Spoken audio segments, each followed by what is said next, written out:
Welcome back, everyone, to another reaction video. Well, I found myself, as I was eating some junk food, as I sometimes do. Okay, I do it all the time.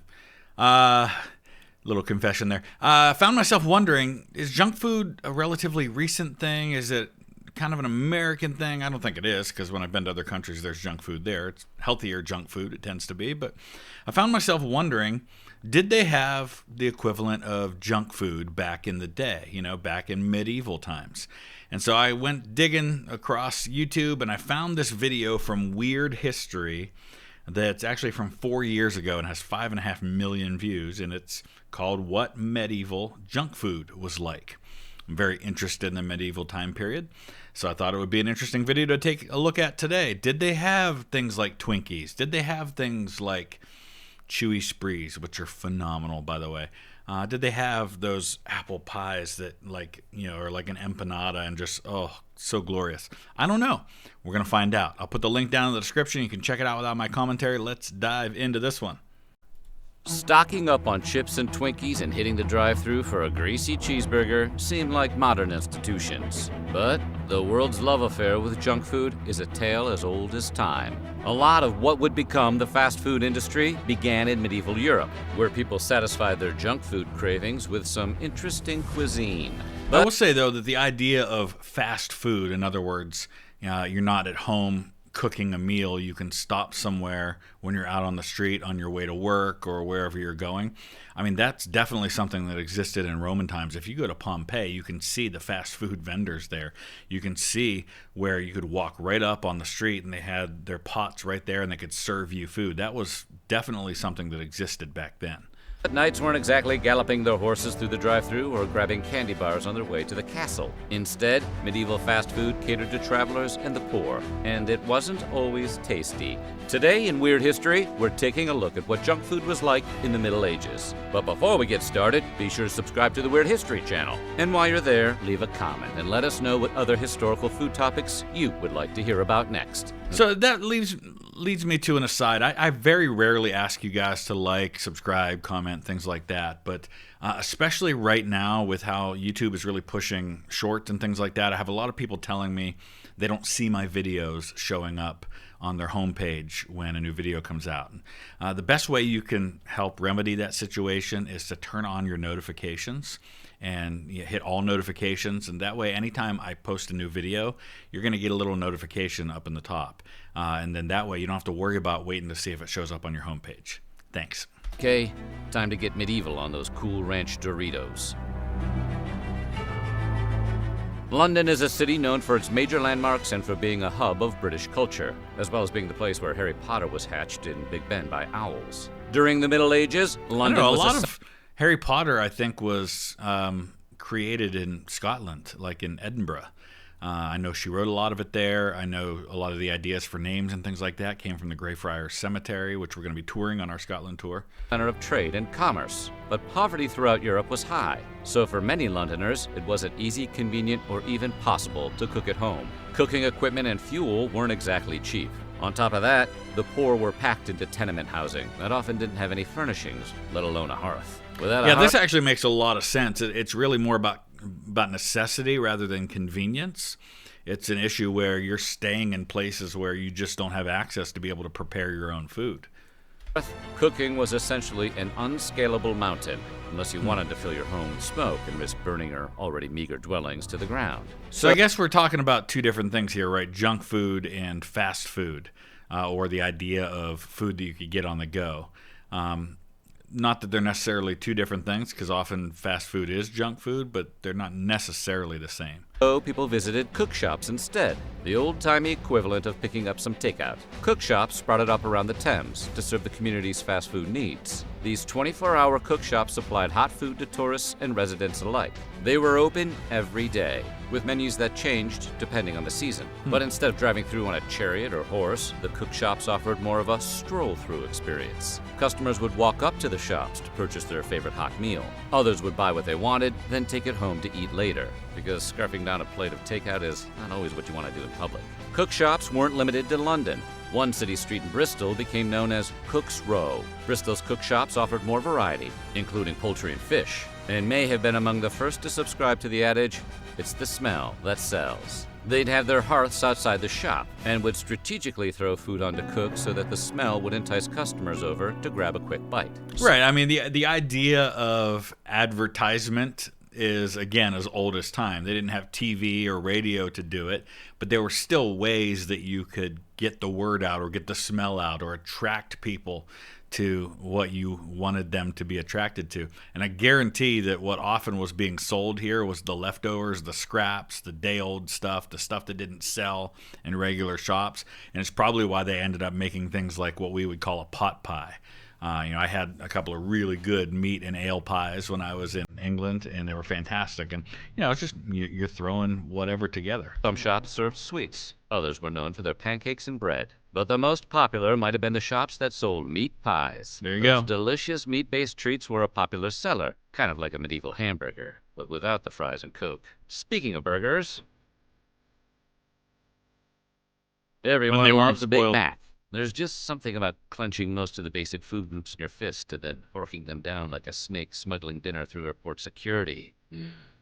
So it makes sense that meat pies, the dark age version of the drive-in hamburger, were so popular. These savory little Hot Pockets were filling and portable, the mark of a blockbuster fast food item. But yeah, I mean, think about that. You've got everything right there inside of something that can be carried and taken with you. I can see the novelty. You can see why this would be something that would appeal to people. Mrs. Lovett's signature dish had a dark side: spoiled meat. As it turns out, rancid ingredients could be a real problem in medieval cuisine. According to a 13th century Norwich report, cooks would use diseased pork in their pies and serve them to customers without batting an eye.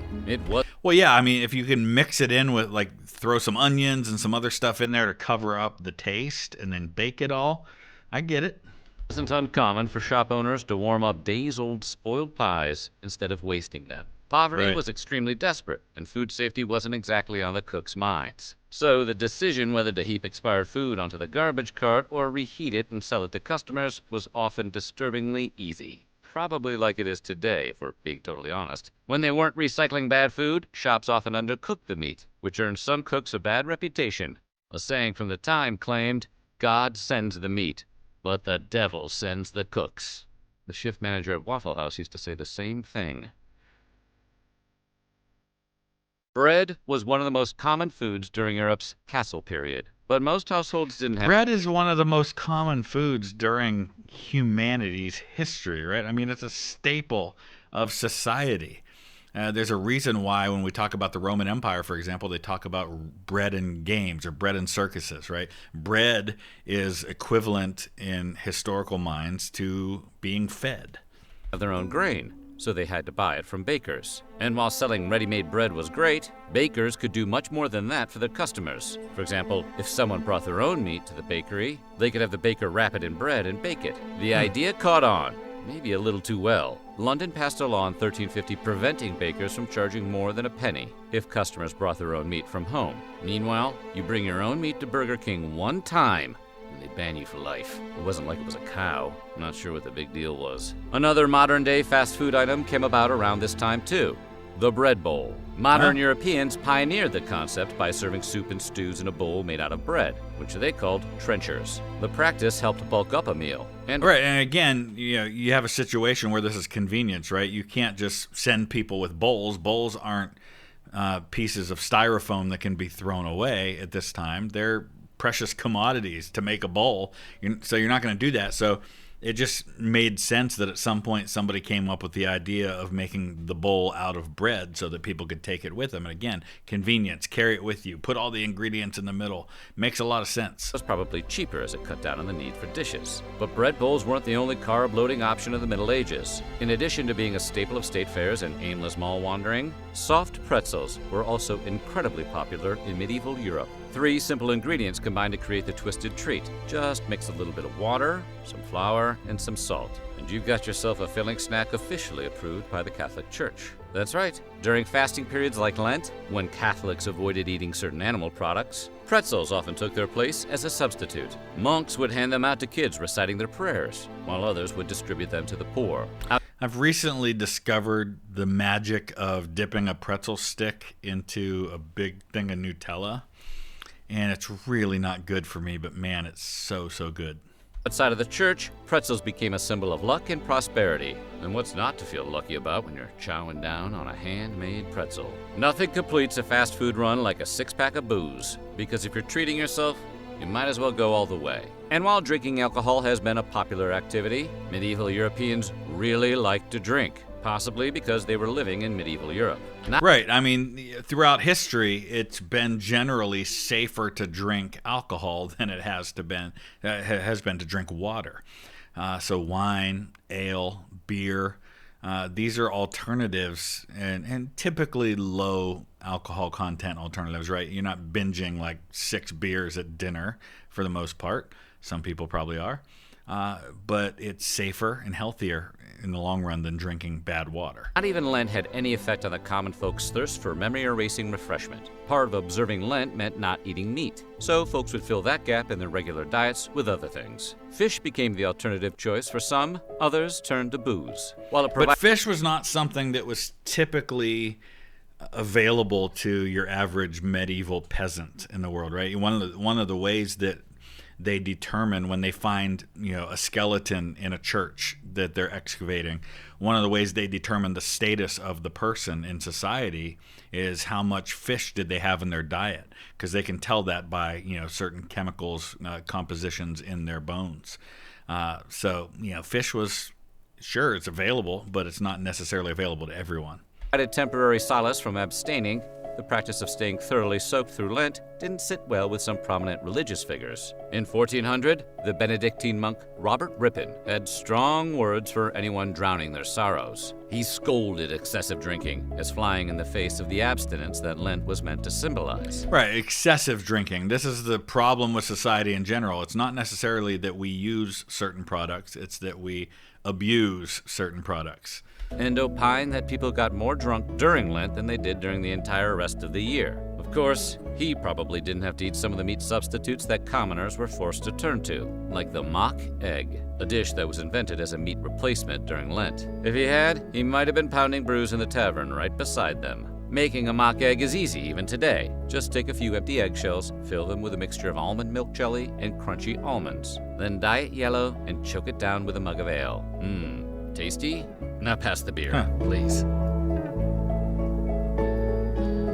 Sugar is one of those things we take for granted today. But during the medieval period, sugar was pretty hard to come by, right, and was usually out of reach of the masses. Only those who could afford the expensive sweet stuff regularly consumed it. Why was it expensive? Because of its availability. You're in places like medieval England, you're in a northern climate, you're not in a place where sugar is grown in massive amounts. So rather than sugar-filled candy bars, people would flock to the cook shops for treats sweetened with honey. A fritter recipe from the 14th century cookbook Anonimo Veneziano calls for apples, saffron, flour, and honey. An earlier, more frugal fritter recipe was just fried dough, stuffed with gingered almonds and topped with a delicious bee juice. That sounds delicious, and I guess I'd never really kind of processed that kind of thing, which is very much like a modern sweet that you might get from Little Debbie's, of course, with all the processed stuff they put in it now.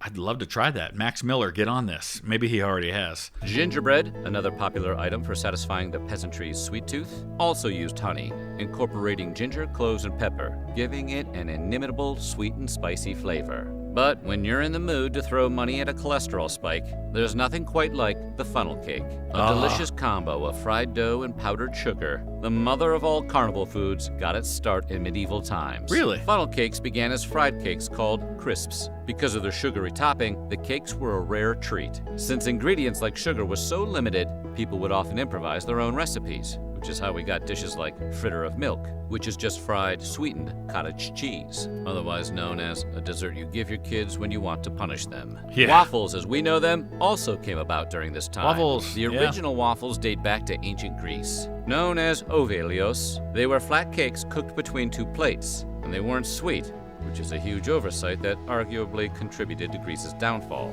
Later, the Catholic Church began making flour waffle wafers, which typically... And notice how much the church is involved in a lot of this, and that just goes back to the reality that much of medieval history has to be viewed through the lens of religion. I mean, that's just the reality. It was a part of everyone's lives.